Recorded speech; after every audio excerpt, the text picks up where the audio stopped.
Every transaction you have ever made is written down somewhere.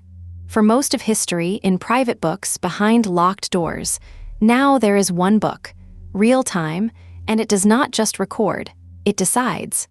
In 1494, a Franciscan monk named Luca Pacioli wrote down the rules of double-entry bookkeeping. Every debit, a matching credit. It was not just accounting. It was the operating system of modern capital.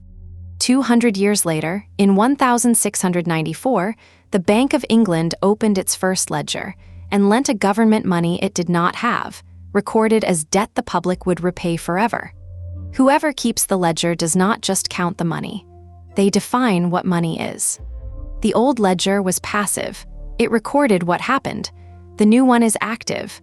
It decides what is allowed to happen. This is the promise of a central bank digital currency. Not just digital money, but programmable money, money with rules written into it. The central bank's own research describes it plainly. Money that can be restricted to certain purchases, money that can expire if not spent, money tied to a location, a category, a date. In China's digital yuan trials, expiring money was already tested. Spend it by the deadline or it disappears. Read that again. A currency that can be permitted or denied by rule. Frozen, expired, restricted to what the issuer approves, that is the control layer. Not a conspiracy, but a feature described in the design documents.